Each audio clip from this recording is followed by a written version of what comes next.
Moi, le chocolat qui vous parle, avant j'étais colonel dans la masturbation, j'étais colonel. J'étais d'abord lieutenant-colonel, après colonel plein. Là actuellement je suis général de brigade, c'est-à-dire qu'en matière de masto, je suis général dans la masto.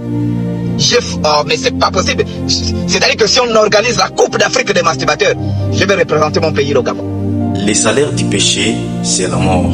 Mais les dons gratuits de Dieu, c'est la vie éternelle en Jésus-Christ. Romains chapitre 6, verset 23. Lorsque tu commences à qualifier ton péché à un niveau de professionnalisme, tu dois savoir que ce n'est plus simplement un péché, mais ça devient une iniquité. C'est quoi maintenant une iniquité? Une iniquité est un péché qui se répète à plusieurs fois, que l'on justifie, tolère ou organise, jusqu'à ce qu'elle devienne une manière de vivre. On ne tombe plus dedans par faiblesse, mais on s'installe.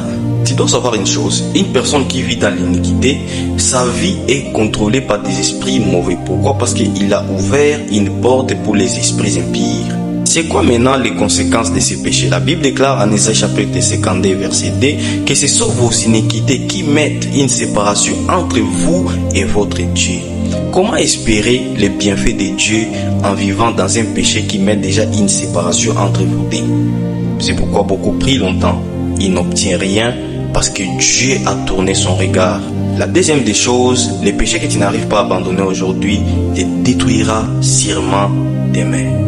La troisième des choses, quand tu vis dans un péché répété à plusieurs fois, ce n'est plus un péché, mais ça devient une porte d'entrée des démons. C'est pourquoi ta vie est possédée. Ce n'est plus toi qui es au contrôle de ta vie, mais ce sont des esprits impurs qui ont pris possession de ta vie.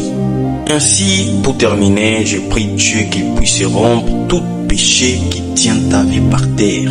Ça peut être la masturbation, ça peut être la pornographie, ça peut être les mensonges, ça peut être n'importe quel péché. Mais ma prière de début d'année, que Dieu puisse rompre tout lien de péché dans ta vie. Ainsi donc que Dieu permet à ce que tu puisses vivre une vie de sanctification à ce nouvel an. Que Dieu te bénisse abondamment.